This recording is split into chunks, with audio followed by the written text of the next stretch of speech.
Hi there. Have you ever gone into the grocery store and wondered why are there so many different types of eggs to choose from?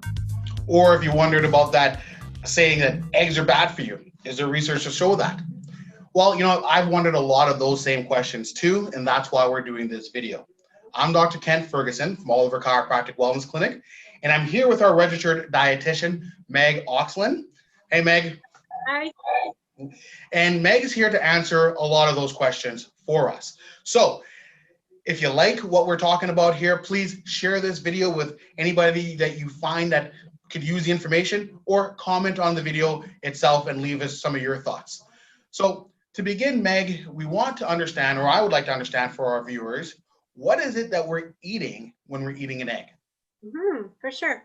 We're eating a whole food that provides a powerhouse of nutrients. High quality protein for one, and very digestible protein, and many vitamins, including vitamin A, many of the B vitamins. It's a natural source of vitamin D, and also vitamin E, and iron and selenium. So important minerals. And egg would be classified as a nutrient dense food, which means it has a lot of nutrients and low in calories. Okay, all right. So when it comes then, you sound like you're talking about a lot of good aspects of eggs.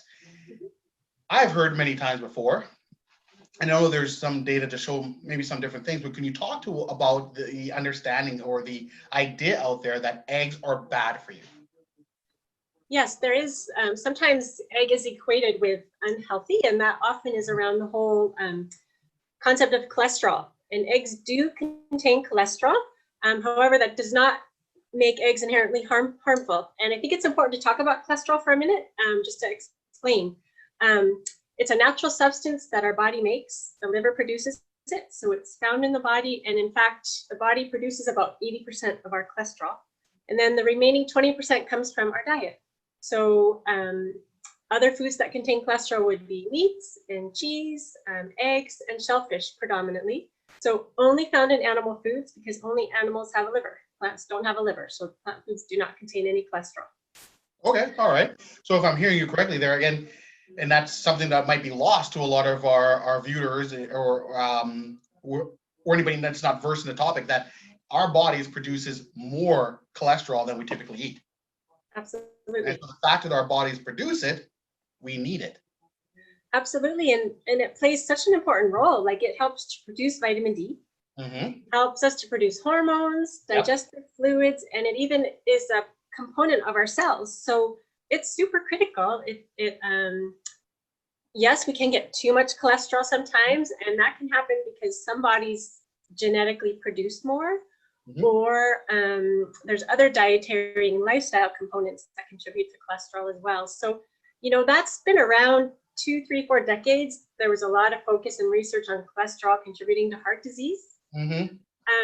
More current research states that it's not so much the cholesterol as the saturated fats, which are found in an excess of saturated fats, I will say, found in meats, full fat dairy, and some of the processed trans hydrogenated fats. Those are the culprits, the concern today, that can contribute to cholesterol levels, high cholesterol, out of balance cholesterol levels, more so than the cholesterol in the foods that we eat.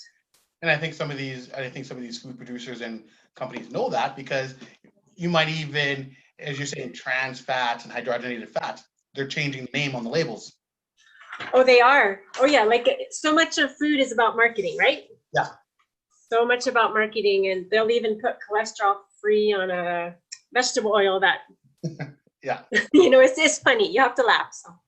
Well, you get into the marketing aspect of it. Now we're going to get, I think, into a little bit of the meat of the video or the conversation I wanted to have with you today about the myriad of different types of eggs out there, right? Yeah. Because you go to the grocery store, and I have to have my props here. You go to the grocery store, you have your white eggs, you have your brown eggs, okay? But these are just 2 examples. Beyond that, you have your free run, free range, nutritionally enhanced with this or that, okay? So can you start to give us some understanding about how we even begin to approach the understanding of the myriad of options of eggs that are available in our grocery stores? You bet. Yeah, and it can be overwhelming. You know, there's so much to take in. I mean, we have such an abundance of choices, but that makes shopping confusing and complicated. So basically there's 3 different kinds of classifications of eggs, so to speak. So there's your standard egg, and your standard egg is what you brought in today, Ken. So your basic white egg and brown egg. Oftentimes there's the conception that brown eggs are healthier for whatever reason. But the brown and white egg are very similar. They're very much the same nutritionally. The white egg comes from a white chicken, the brown egg comes from the brown chicken. So it's a matter of the breed and the color of the chicken, but the eggs are very much the same. And these are your basic conventional egg that are your least expensive, and they're raised in-house, most often in cages, so they don't have a lot of freedom to run around, rather crowded conditions. Okay. That is your basic white egg, brown egg that you can find for, you know, $3 around or whatever. Yep. Yeah, so that's kind of the starting basic. Even with the conventional white and brown eggs, it's not much different other than the color of the shell. That's right. Yeah. All right. Yep. All right. The second classification is the cage-free eggs. So there's so the white and brown are typically caged. The cage-free eggs consist of, you'll find a free-run egg, you'll find a free-range, and then the organic. So the free-run hens are raised in-house, but they are not caged, so they can run around and they have a bit more freedom to move, but they don't see the light of day. Okay. The free-range can be out of their cage in-house, but they can also go outside, so they can eat grass and they can consume bugs and seeds and whatever food they forage in their natural environment. And then finally, the organic egg is a free-range egg, so inside, outside, and then they're fed organic feed that has no pesticides, herbicides, things like that. Yeah, so that's kind of the second classification. And thirdly, we have the modified eggs or the nutrient-enhanced eggs. Yep. So omega-3 is probably the most familiar one. Yep. But they take these eggs are typically like your conventional white or brown egg, raised the same way they would be, but they add a specific nutrient. So, for example, the omega-3. Conventional, that's in-house. Right. That's right. Okay. Yeah. So the hens are fed flaxseed. So in their feed, they add flaxseed, which makes the egg contain more. It just goes right through to the egg. And so an omega-3 egg has about 5 to 10 times more omega-3 than an egg that's not fortified with flaxseed. Yeah, so it's pretty significant. And we do tend to be deficient in omega-3, so that is one way to get some more omega-3 for sure. And then the other 2 nutrients used are, so egg yolks do contain vitamin D and E, but they sometimes will fortified with additional vitamin D and E as well in select qualities. Yeah. So those are kind of the 3 different. So it's not as much about nutrition really as a little bit, but it's more about how they're raised that gets you into the differences. Yeah. Oh, well, so I mean, I think someone watching this would kind of just want to understand it from a recommendation standpoint. Then, I mean, and from the sounds of it, I mean, from the conventional to the cage-free to the nutrient-enriched, from a nutritional standpoint, there's not a big difference. Yeah, you know, whatever a consumer chooses, they will have quality nutrition in whatever egg they choose. Okay. If someone is looking for, maybe somebody has heart disease, maybe somebody has inflammation, and they're looking for more omega-3 in their diet, that is one way they can. So I would recommend like omega-3 eggs would be a good choice for you, in addition to educating about all the other sources where we can get omega-3. You know, right. Yeah. Fish, walnuts, ground flaxseed, chia seed, etc. Yep. And so, yes. And if someone's needing more vitamin D in their diet, that could be a way to go. Otherwise, you know, shopping often at point of purchase, there's many factors that play a role into what we choose. When we have all these choices, people, it's affordability. it's budget for sure. Yeah. It's taste preference. Now, a dozen eggs can range anywhere from like $2.80 to $7.50. There's quite a range. So it's affordability, it's health. So is somebody looking for more omega-3 or more vitamin D in their diet? It's preferences, it's animal welfare. A lot of this is around animal welfare. And in 2016, Alberta and Canada have started initiatives to raise hens in a healthier manner so that they can do what hens are supposed to do. You know, they're supposed to forage, they're supposed to scratch, they're supposed to see the light of day. And as a side note, hens that are outside can have 3 to 4 times more vitamin D naturally because they see the light of day. Okay. And, you know, I think this becomes a personal awareness, preference, and it depends where people are at. But for some people, animal welfare, for some people, the environment, they're willing to pay more and to kind of, they have an awareness and an interest to think beyond just some of those other factors. And that's a very personal, individual decision. So between cost, between whatever your personal health status might be, and how you might want to have foods that are additionally fortified for the nutrients that you're looking for, but as well the social aspect of it, your social consciousness about where your food comes from, how your food is produced. So there's multiple factors out there. Oh, and thank you for sharing that. Now, with that being said, I'm asking for a friend solely. When it comes to what type of egg is best for baking, and let's say banana chocolate chip pancakes, okay? Yeah. What would you suggest for that? Well, first of all, I guess I'll say, like, so in baking, the function of an egg is it's a binder, so helping to bring things together, and it adds leavening and it adds moisture. So any egg you choose out of the 8 different choose will serve that purpose. So it really comes back to, you know, when someone's shopping on that day, you know, are they just wanting the most inexpensive eggs is just for baking, or is there a principle about animal welfare or organic, whatever is most present in their mind, and any egg will do, and then it just depends on some of those other preferences. Yeah. Okay, well, thank you, because I'm purely asking for a friend. Absolutely, and it's yeah. Okay. And that sounds like a really good recipe. I'm getting hungry. Now, any final thoughts? I mean, that you want to leave our viewers with about eggs, the topic at hand. I do have thoughts, and then I have one more thing that I would like to share about cholesterol.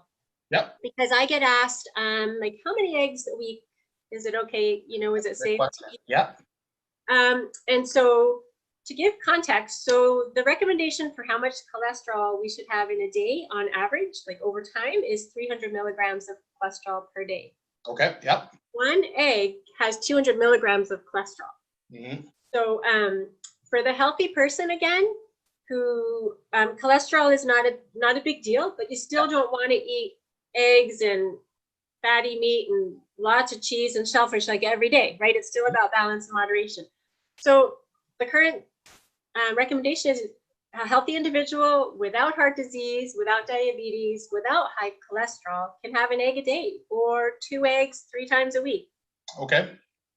And for someone who does have some heart disease, high cholesterol, or diabetes, 2 eggs a week. And then you can have more egg whites because the cholesterol is found strictly in the yolk. In the yolk, yep. Yes. And I also would like to add, you know, sometimes when I do their assessment and I get all these details about what they eat and they say they just eat egg whites, I always ask why. Because sometimes it's thought that only the protein is all in the white, but it's not. It's divided half and half. But the majority of the vitamins and minerals is in the yolk. So unless someone needs to minimize their egg intake for health reasons, the whole egg has so much more nutrition than just the white. Yeah. So that's what I wanted to say about cholesterol. And yeah, so I guess eggs in perspective, even if someone chose the $7 a carton egg, Yep. they are still one of the most affordable sources of animal protein. So, so the range of eggs, so eggs cost per egg 0.25 cents to 60 cents per egg, or 50 cents to 120 a serving. 2 eggs is a serving. So we know how costly meat can be. Yes. So eggs, if you think about it in that way, and someone is like, you know what, I really want to consider the quality of life of the hen beyond my own body, because really, the healthier the hen in all ways, the healthier the egg is going to be, right? So Yep. if I give that perspective of when you really break it down, it's really quite, but again, everybody has a different budget and does what they need to do. But I do like to make that point. Well, when you look gram for gram, as you're saying, if you're looking to get protein in your diet, this is a good whole food, nutritious way of doing so. Yes, and eggs are so easy and so versatile. Like eggs can be, you know, your basic eggs and toast for breakfast, or a hard-boiled egg for a snack, or a veggie omelet at lunch. Pancakes for dinner. Like, I don't know, do you ever do breakfast for dinner at your house? We love that here. Yes. I don't see why we need to relegate it to just breakfast. I don't either. And then we could have the banana pancake chocolate for dessert. Yes. Yeah. Yes. But yeah, so that's another just final thought. Like, they're inexpensive, they're versatile, they're easy, they're digestible, and then the other thing to consider is always think total diet. So it's not just the egg and the cholesterol in the egg. It's what do we pair with the egg? So contrasting two breakfasts, we can have a veggie omelet with home baked potato sauteed up like hash browns with olive oil and garlic. Yep. Or 2 fried eggs and butter with some bacon and white toast with butter.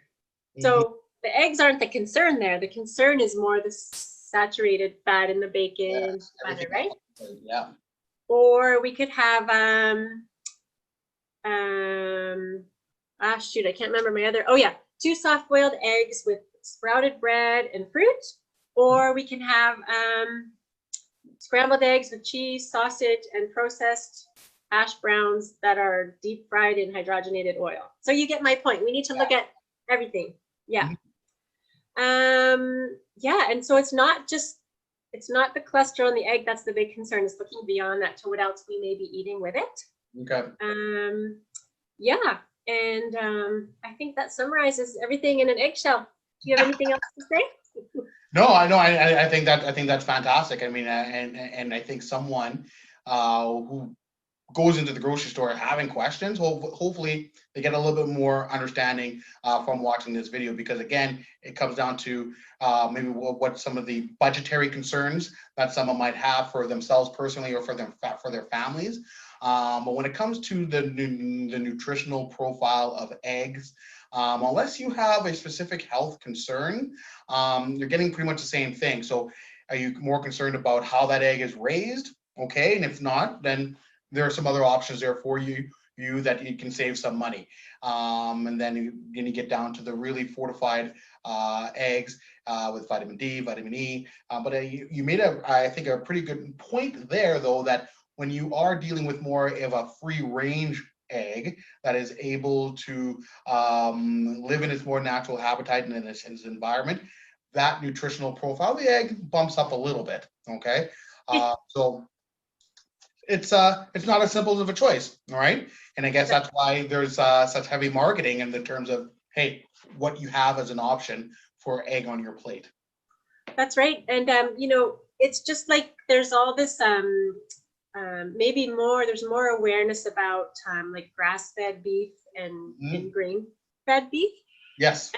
And the grass-fed beef and even the wild game, because they eat more grass, has a slightly different fatty acid profile. Yep.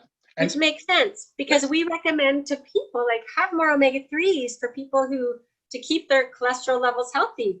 And so that makes complete sense that that would translate to the chicken, as would the chicken that is outside getting vitamin D is going to have, getting sunshine is going to have more liquid vitamin D, have more vitamin D in the egg. So there is, when you really look at it closely, we can say generally they're close, but these little differences do make a difference over time. And the other place that came into my mind that to look for eggs is during the farmer market season, or for those who attend farmers market, if they're lucky enough to do that all year round, because they can really ask questions of the farmer, like how they were raised, and they tend to be more reasonably priced. They don't go through the middleman. So that's another practical tip. Yeah, farmers market eggs. Okay, all right. Yeah. This has been wonderful. Thank you very much for taking the time to do this here for myself, our viewers, and just putting the information out there. Welcome. Thank you. Okay. Once again, Dr. Ken Ferguson from Oliver Chiropractic Wellness Clinic.